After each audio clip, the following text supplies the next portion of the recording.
নীরবের নীরব জীবন সংগ্রামের কথা এখন আস্তে আস্তে সবাই জানতে শুরু করেছে।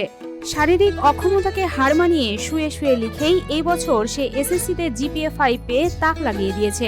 শুধু তাই নয়, নীরব স্বপ্ন দেখে সে একদিন ডাক্তার হবে। আমাদের গ্রামের ছেলে একেবারেই প্রতিবন্ধী, একেবারেই হাত দিয়ে ওইভাবে লিখতে পারে না, শুয়ে শুয়ে লেখাপড়া করছে। জিপিএ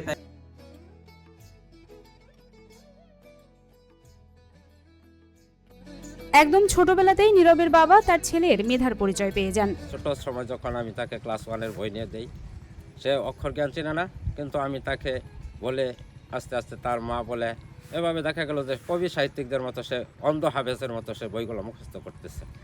তখন আমার তো মনে হলো না, ছেলের ভিতরে অনেক কিছুই আছে, ছেলে যেহেতু পড়তে পারে, অক্ষর জ্ঞান চিনে না, সে সমস্ত বই পাতায় পৃষ্ঠা সমস্ত কিছু সে সুন্দরভাবে বলতেছে।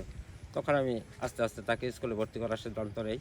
তখন আমি প্রাথমিকভাবে তাকে পলাশতলী বাজার সরকারি প্রাথমিক বিদ্যালয়ে ভর্তি করি। এসএসসি ও সমমানের পরীক্ষায় অন্যান্য শিক্ষা বোর্ডের তুলনায় পিছিয়ে আছে ময়মনসিংহ শিক্ষা বোর্ড। তবে এরই মাঝে প্রত্যাশিত ফলাফল অর্জন করে প্রশংসায় ভাসছে ময়মনসিংহের ফুলবাড়িয়া উপজেলার ইয়াসার ইসলাম নীরব। আমাদের সামাজিকভাবে অত্যাধিক কাছের লোক, আমরা ছোট থেকেই বুঝতে পারছিলাম যে ওর ভিতরে ভালো একটা মেধা কাজ করে। কথাবার্তায় এমনি হাসি খুশি, এমনি মানুষের সাথে কথাবার্তা বলে, খুব ভালোভাবে কথাবার্তা বলে। সে ছোট কাল থেকে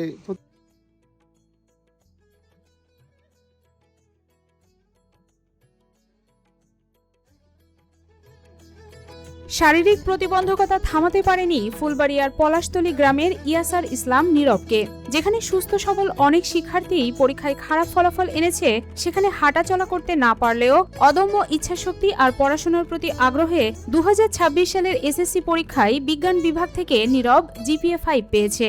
পরীক্ষায় সে আরেকজনের পাতা উল্টিয়ে দিলে সে লিখছে। তবে অত্যন্ত মেধাবী না হলে সে পলাশতলী আমিরাবাদ উচ্চ বিদ্যালয় থেকে A+ পেল। অনেকেই যারা সুস্থ সবল ছেলেমেয়েরা আছে তাদের পক্ষে হয়তো সম্ভব হচ্ছে না। তার এই সাফল্যে পরিবার, শিক্ষক ও সহপাঠী ও গ্রামবাসীরা গর্বিত।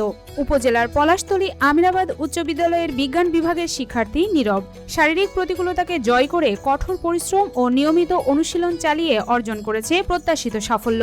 নীরবের সাফল্যের খবরে আনন্দিত পরিবার ও সহপাঠীরা। আমাদের এলাকায় একটা সুনাম করছে ইয়াসার ইসলাম নীরব। তিনি এই তারিখে এসএসসিতে জিপিএ 5 পেয়েছে, তো এটা আমাদের এলাকারই একটা গর্ব। শারীরিক অক্ষমতাকে হার মানাতে নীরবকে তার পরিবার থেকে শুরু করে শিক্ষক ও সহপাঠীরা সবভাবেই সহায়তা করেছে বলে জানা যায়। আমার এই দীর্ঘ জীবনে আমার সবচেয়ে কাছের সঙ্গী হলো আমার বাবা মা। তারা আমাকে কুলে পিঠে করে, কাঁধে করে যখন যেভাবে প্রয়োজন হয়েছে যা কিছু চেষ্টা করেছে।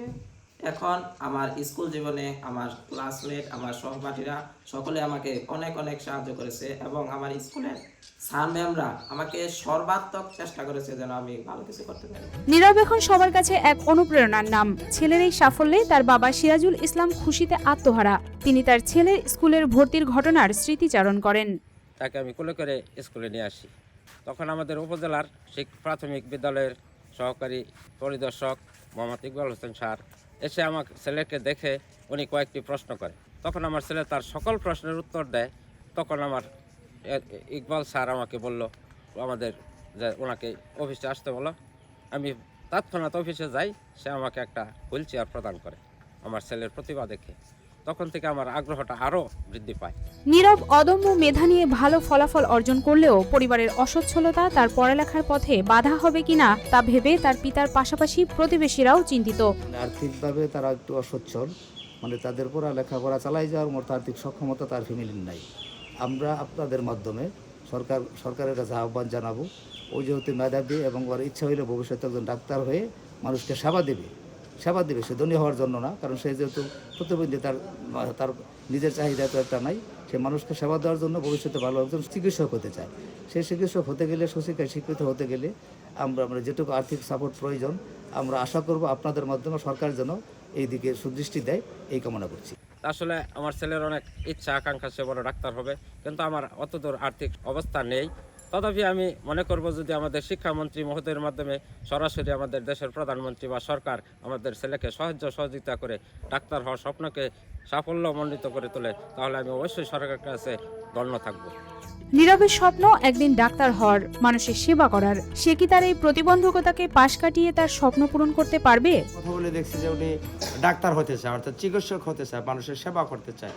আমরা এলাকাবাসী ওর জন্য আমরা সবাই দোয়া করি যেন উনি একজন ভালো সেবক হতে পারে এবং ভালো একটা জায়গায় সে অবস্থান নিতে পারে।